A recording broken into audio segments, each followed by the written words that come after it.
Un mariage de Noël mais à l'Institut Auguste Armand, l'amour n'a jamais été un long fleuve tranquille. Bonjour à tous et bienvenue sur la chaîne. Aujourd'hui, on se retrouve pour le résumé complet en avance de l'épisode 1336 d'Ici tout commence, un épisode événement, chargé d'émotions, de tensions et de décisions qui vont marquer durablement les personnages. Carla et Bérénice s'apprêtent à se dire oui, dans le lieu même où leurs doutes, leurs blessures et leur amour ont pris forme. Mais avant la cérémonie, la réalité s'impose avec brutalité. Une nuit blanche en cuisine, une pression logistique extrême, des conflits qui éclatent, et un institut au bord de la rupture. Derrière les guirlandes et la magie de Noël, tout peut basculer à tout moment. Certains liens se fragilisent, d'autres se renforcent. Des vérités se murmurent, des sentiments longtemps contenus refont surface. Et pendant que deux femmes s'unissent, d'autres cœurs hésitent encore à faire le premier pas. Cet épisode ne raconte pas seulement un mariage. Il raconte ce que signifie aimer, tenir bon, et avancer malgré la fatigue, la peur et l'imperfection. Il met à l'épreuve la solidarité de l'institut, la sincérité des relations, et la capacité de chacun à choisir l'amour plutôt que le repli. Alors une question s'impose dès maintenant. Ce mariage de Noël est-il le symbole d'un avenir solide ou le point de départ de nouveaux bouleversements? Installez-vous bien, car l'épisode 1336 d'Ici tout commence ne célèbre pas seulement l'amour. Il en révèle toute la fragilité, mais aussi toute la force. Carla et Bérénice se disent oui, un mariage de Noël aussi émouvant qu'imprévisible. À l'Institut Auguste Armand, la fatigue se lit sur tous les visages.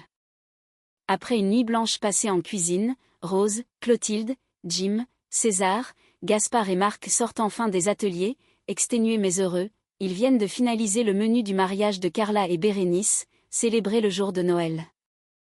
Les fours n'ont jamais autant chauffé, les plats sont testés, ajustés, sublimés jusqu'à la dernière minute. L'ambiance est à la fois électrique et fébrile, tout doit être parfait pour ce mariage qui marque un tournant à l'Institut, entre émotion et effervescence. Mais une ombre plane sur cette journée de fête. Solal, chargé de la gestion des lieux, refuse catégoriquement de libérer l'atelier le jour de Noël. Pour lui, c'est une question de principe. On ne peut pas tout chambouler parce que deux élèves ont décidé de se marier ici. Lance-t-il, agacé. Autour de lui, la tension monte.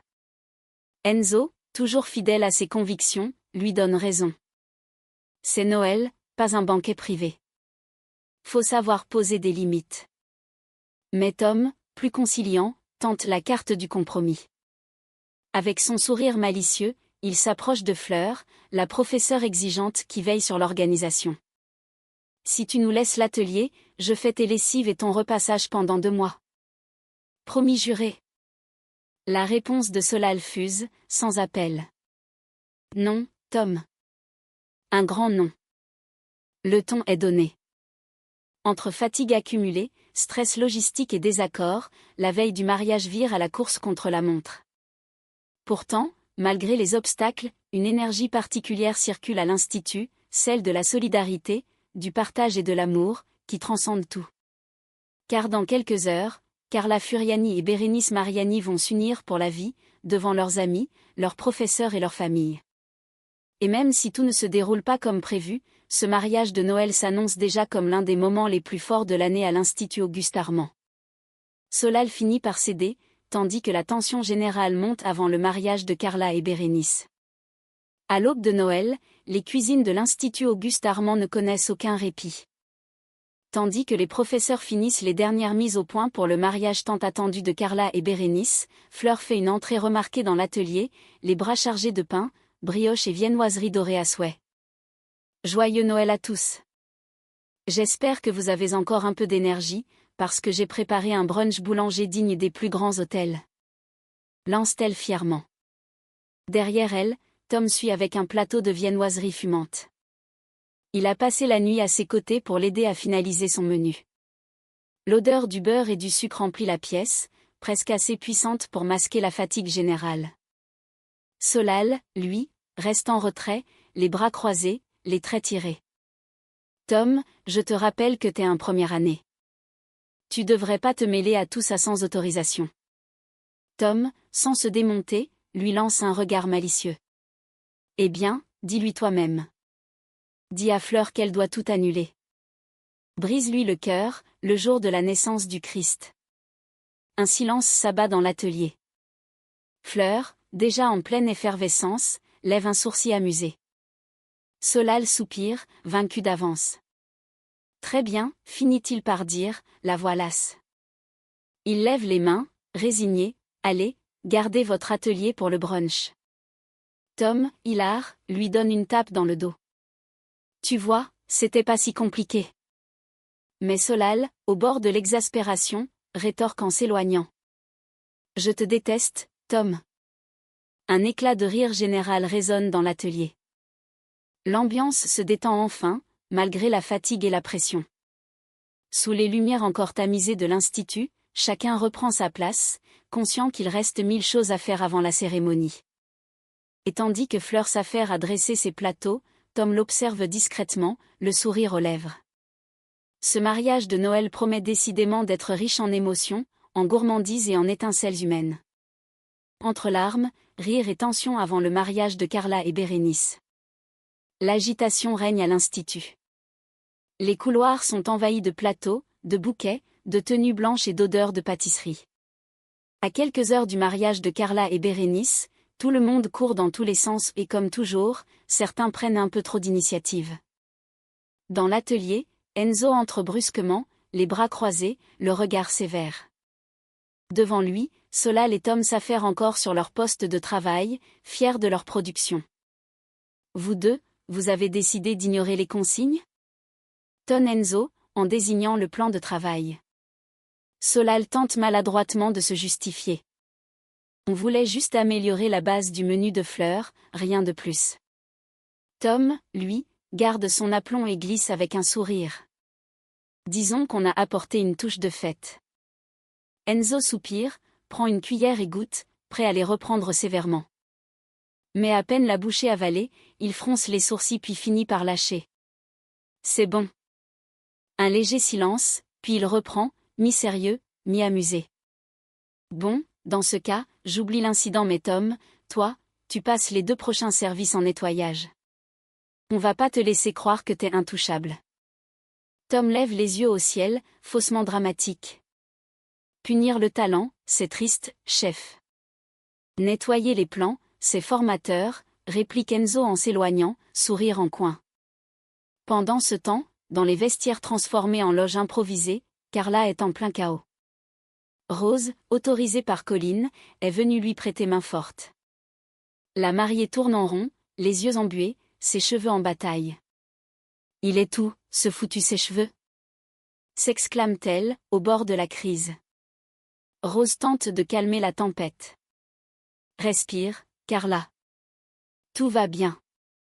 On va le retrouver. Mais non, rien ne va. J'ai une mèche qui fait n'importe quoi et il y a des gens qui attendent dehors. Rose finit par rire doucement et lui prend les mains. Tu sais quoi ? Ce mariage sera magnifique. Pas parce que tout est parfait, mais parce que c'est vous. Carla, émue malgré elle, souffle un « merci » étouffé. Non loin de là, dans l'atelier, Clotilde observe Colline, qui donne ses dernières instructions aux élèves avec une assurance nouvelle. La chef s'approche d'elle, les bras croisés, le regard fier. Vous savez, Colline, dit Clotilde d'une voix douce. Colline se tourne, un peu surprise. Oui, chef ? Vous avez toutes les qualités pour devenir une grande chef, j'en suis convaincue. Colline, touchée, reste sans voix. C'est la première fois que Clotilde lui adresse ces mots avec autant de sincérité. Et dans le brouhaha de l'institut, alors que les préparatifs battent leur plein, une chose devient claire, ce mariage n'est pas qu'une célébration d'amour, c'est aussi un moment de passage, un symbole d'évolution pour chacun d'eux. Les cœurs s'emballent avant le grand jour. À l'institut, les préparatifs du mariage de Carla et Bérénice battent toujours leur plein, mais entre 2 coups de stress et 3 fournées de brioche, les émotions se bousculent aussi côté cœur. Dans le couloir menant aux cuisines, Gaspard croise Colline, occupé à vérifier la liste du brunch. Il la regarde un instant, amusé par son sérieux. Dis donc, t'es concentré comme si c'était toi qui te mariais aujourd'hui. Colline esquisse un sourire fatigué. Crois-moi, si c'était le cas, j'aurais délégué depuis longtemps. Gaspard rit doucement, puis baisse la voix, sur un ton complice. Tu sais, je dis pas ça pour me mêler de ta vie, mais César, c'est quelqu'un de bien. Ce serait dommage qu'il se passe rien entre vous deux. Colline se fige un instant, feignant l'indifférence. César? Non, mais on bosse ensemble, c'est tout. Justement. Vous iriez bien ensemble, insiste Gaspard, un sourire au coin des lèvres. Elle tente de garder contenance, mais ses joues la trahissent. Tu racontes n'importe quoi, Gaspard. Peut-être, mais regarde-le quand il te parle. Il y a quelque chose, et tu le sais. Colline ne répond pas, un peu troublée.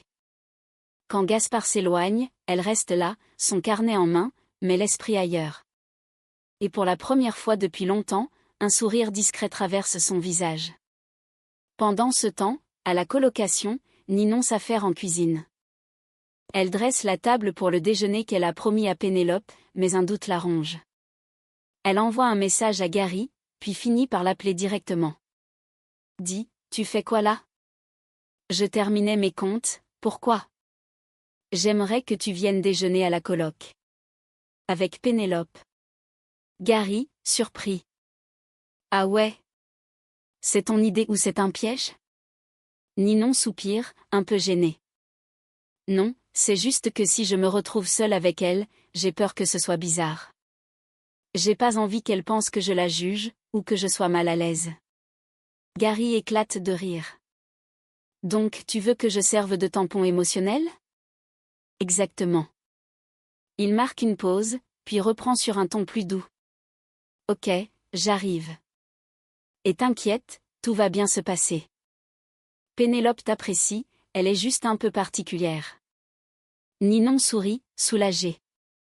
Merci, Gary. Je savais que je pouvais compter sur toi. Elle raccroche, ajuste les assiettes sur la table, puis se regarde dans le reflet de la fenêtre.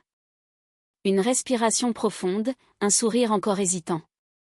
Aujourd'hui, plus que jamais, elle veut que le déjeuner se passe bien, que les rancunes laissent place à la bienveillance.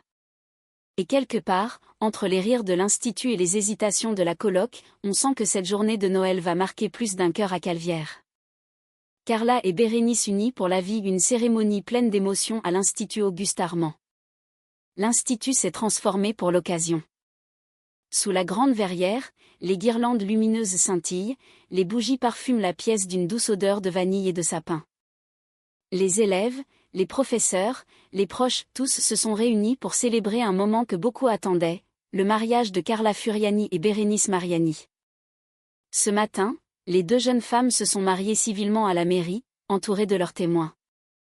Mais cet après-midi, c'est ici, dans ce lieu où tout a commencé, que se tient la cérémonie du cœur la plus symbolique, la plus intime. Et c'est Constance Tessier qui prend la parole pour présider cette célébration symbolique. Élégante, la voix posée mais l'œil ému, elle s'avance devant les deux jeunes mariés. Aujourd'hui, nous ne signons pas de papier. Nous signons quelque chose de bien plus profond, la promesse d'aimer, de se soutenir et de grandir ensemble. Les invités, émus, se taisent. Dans la première rangée, Clotilde, Marc, Joachim et Charlotte sourient fièrement. Anaïs observe la scène, visiblement bouleversée, tandis que Zoé, Colline, Gaspard, César, Joséphine et Jim savourent ce moment suspendu. Puis vient le temps des vœux. Bérénice, la voix légèrement tremblante, se tourne vers Carla. J'aime tes défauts, tes obsessions, tes silences et même nos disputes. Parce qu'avec toi, tout prend du sens, même les désaccords. Tu m'as appris qu'aimer, c'était pas être parfait, mais être sincère. Et moi, je veux être sincère à tes côtés pour le reste de ma vie. Une larme roule sur la joue de Carla, qui esquisse un sourire attendri avant de répondre. J'ai tellement hâte de vieillir avec toi. De me réveiller chaque matin à tes côtés, de rire de nos bêtises, de me disputer encore, sûrement, mais toujours pour mieux me rappeler que t'es la personne que j'ai choisie. Et que je choisirai encore. Dans l'assemblée, l'émotion est palpable. Clotilde essuie discrètement une larme, Gaspard et Colline se regardent, touchés par la sincérité du moment. Constance reprend, la voix vibrante. Par la force de vos mots, vous venez d'unir vos cœurs. Et c'est tout ce qui compte. Carla, Bérénice, vous pouvez échanger votre baiser. Les applaudissements éclatent aussitôt, mêlés à quelques rires et à des sanglots étouffés. Le couple s'embrasse, sous une pluie de pétales blancs, tandis qu'en fond sonore, le piano de l'Institut résonne doucement. Même en l'absence d'Emmanuel Tessier ce jour-là, l'émotion est au rendez-vous. Ce mariage n'est pas seulement celui de deux jeunes femmes, c'est aussi le symbole d'une génération qui ose aimer librement, dans le respect et la tendresse. Et quand la musique s'élève, tout le monde se lève à son tour. Entre rires, accolades et regards complices, une évidence flotte dans l'air. À l'Institut Auguste-Armand, l'amour sous toutes ses formes est bel et bien au menu. Un Noël d'émotion et de réconciliation.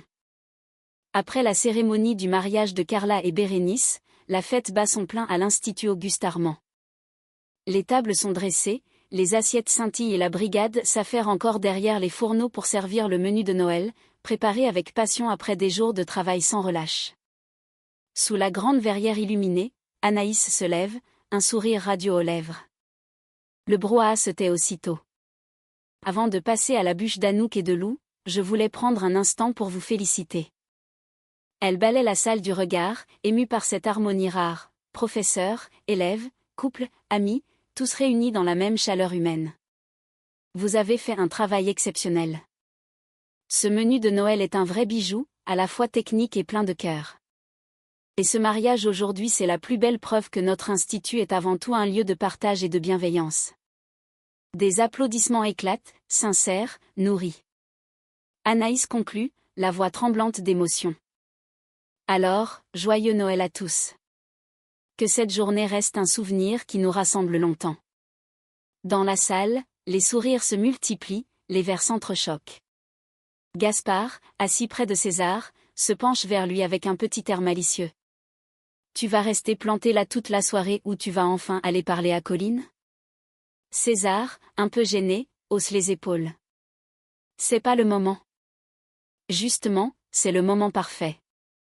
Regarde-la, elle te cherche du regard depuis un moment. César tourne la tête, croise le regard de Colline, et un léger sourire naît sur leur visage. Peut-être que Noël ne rime pas seulement avec cadeau mais aussi avec de nouvelles promesses. Pendant ce temps, à la colocation, Ninon et Pénélope sont installés à table. Les lumières sont douces, les plats encore fumants. Sur la nappe, tout respire la tendresse maladroite d'un repas préparé avec le cœur. Pénélope, nerveuse, sert une assiette à Ninon. J'ai essayé de faire ce que t'aimes. Les gnocchis maison, le risotto au potimarron, et les biscuits que tu dévorais quand t'étais petite. Ninon, touchée, reste un instant silencieuse avant de répondre. J'ai l'impression que moi aussi, je me suis mise la pression. Je voulais que tout soit parfait, pour que tu sois fière de moi. Les deux femmes se regardent, les yeux brillants. Le poids du passé semble s'alléger peu à peu. C'est alors que Gary, témoin discret de la scène, intervient avec un grand sourire. Et si on se disait qu'on s'en fichait que ce Noël soit imparfait ? Le principal, c'est que vous soyez ensemble. Le reste, c'est du décor. Un silence, puis un rire partagé. Pénélope fouille dans un petit sac posé à côté d'elle étant un carnet relié par un vieux ruban. Tiens, c'est mon tout premier carnet de recettes. Je veux que tu l'aies. Ninon le prend avec émotion. Les pages jaunies, les annotations tremblées, un bout d'histoire, un lien retrouvé. Elle se lève et serre sa mère dans ses bras, longtemps, sans dire un mot. Gary, attendri, se lève discrètement. Il les observe une dernière fois, un sourire aux lèvres, avant de s'éclipser sur la pointe des pieds, laissant mère et fille partager ce moment retrouvé. Et pendant que les rires s'élèvent à la colocation comme à l'institut, un même souffle d'émotion unit tous ces destins. Ce Noël à Calvière n'aura pas été parfait, mais il aura été profondément humain, fait de pardon, de recommencement, et de lumière qui, cette fois, ne demande qu'à durer. Une valse, 2 baisers et des promesses d'avenir. La musique résonne doucement sous la verrière de l'institut. Le bal du mariage bat son plein. Des guirlandes scintillent, les rires fusent, les verres teintent. Après tant de stress et d'émotion, Tout le monde savoure enfin ce moment suspendu, celui où la fête prend le relais du tumulte. Au milieu de la piste, César hésite encore, un verre à la main, le regard fixé sur Colline. Gaspard, posté non loin, lui donne un discret coup de coude. Allez, vas-y. C'est le moment. Tu crois? Si tu n'y vas pas maintenant, tu vas le regretter. Et crois-moi, les regrets, ça colle plus qu'une sauce ratée. César sourit, prend une grande inspiration et s'avance vers Colline, élégante dans sa robe claire. Il lui tend la main, un peu nerveux. M'accorderez-vous cette danse, chef? Colline relève les yeux vers lui, surprise, puis finit par sourire. Avec plaisir. Il s'élance timidement, se laisse porter par la musique. Les regards se croisent, les maladresses deviennent complicité. Puis, dans un murmure presque inaudible, Colline lâche. Je me suis trompée hier alors que toi, tu as toujours été gentil, attentif et là pour moi. César la regarde, ému. Ce n'est pas grave. L'important, c'est que tu sois là, maintenant. Un léger silence. Puis, sans réfléchir davantage, Colline se hisse sur la pointe des pieds et l'embrasse. Les applaudissements éclatent autour d'eux. Gaspard lève les bras au ciel, hilar. Enfin! Il était temps. Plus loin, Carla et Bérénice, rayonnantes dans leur robe de mariée, assistent à la scène, la main dans la main. Carla glisse à Bérénice, un sourire attendri. Regarde-les l'amour, ça finit toujours par trouver son chemin. Bérénice répond, les yeux brillants. Comme nous. Elles s'embrassent à leur tour, sous les guirlandes et les applaudissements. L'amour est partout, simple et vrai. Et quand la musique ralentit, que les lumières se font plus douces, la question se pose naturellement. Ce mariage entre Carla et Bérénice durera-t-il? Difficile à dire, mais tout laisse à penser qu'elles ont construit leur relation sur des bases solides, faites d'écoute, de patience et de sincérité. Leur couple s'est forgé dans les doutes, les blessures, les réconciliations, mais aussi dans une tendresse rare à l'institut, celle d'un amour stable, qui ne cherche plus à prouver, mais à partager. Elles ne sont plus deux jeunes femmes hésitantes, mais deux femmes qui avancent ensemble, conscientes de leurs forces et de leurs failles. Et si la vie à Calvière réserve toujours des tempêtes, Carla et Bérénice ont déjà montré qu'elles savaient avancer côte à côte. Alors oui, tout porte à croire que leur mariage pourrait, cette fois, s'inscrire dans la durée non pas parce qu'il est parfait, mais parce qu'il est profondément vrai. Et quand les lumières s'adoucissent à l'Institut Auguste Armand, quand la musique ralentit et que les regards se posent enfin sans urgence, une chose devient évidente. Ce mariage de Noël n'a pas seulement uni Carla et Bérénice. Il a relié des histoires, apaisé des blessures, réveillé des espoirs que certains n'osaient plus formuler à voix haute. Dans les cuisines encore imprégnées de fatigue et de passion, dans les couloirs chargés de souvenirs, dans les cœurs un peu cabossés mais sincères, quelque chose a changé. Car aimer, ici, n'a jamais été simple. Aimer, c'est douter. C'est se tromper. C'est tomber, se relever, et parfois recommencer en tremblant. Et pourtant, Carla et Bérénice ont fait ce choix-là, celui d'avancer ensemble, sans promesse de perfection, mais avec la certitude d'être vraies. Autour d'elles, d'autres trajectoires s'esquissent. Des regards se cherchent, des silences deviennent éloquents, des liens se resserrent sans bruit. Certains personnages trouvent enfin la force de croire en eux. D'autres comprennent que le plus difficile n'est pas d'aimer mais d'oser le dire. Cet épisode 1336 ne nous raconte pas une fin heureuse figée. Il nous parle de continuité, de lendemain incertain, de choix quotidiens. Il nous rappelle que l'amour durable ne se construit pas dans l'éclat d'un jour de fête, mais dans la patience, l'écoute et la fidélité aux émotions vraies. Alors oui, personne ne peut prédire ce que l'avenir réserve à Carla et Bérénice. Mais une chose est sûre, elles ont posé les bases d'un amour conscient, lucide et profondément humain. Un amour qui ne cherche pas à briller, mais à durer. Et peut-être est-ce là, finalement, le plus beau message de ce Noël à Calvière. Ce ne sont pas les décorations, ni les menus parfaits, ni les cérémonies qui comptent vraiment. Mais la capacité de chacun à choisir l'autre, encore et encore, malgré les tempêtes. Si cette histoire vous a touché, si vous avez ressenti cette émotion, ce frisson, ce silence plein de sens. N'hésitez pas à liker la vidéo, à vous abonner à la chaîne, et à partager votre ressenti en commentaire. Parce qu'ici, plus que jamais, ici tout commence, ce n'est pas seulement une série. C'est un miroir de nos fragilités, de nos espoirs et de notre besoin d'aimer. À très vite pour la suite.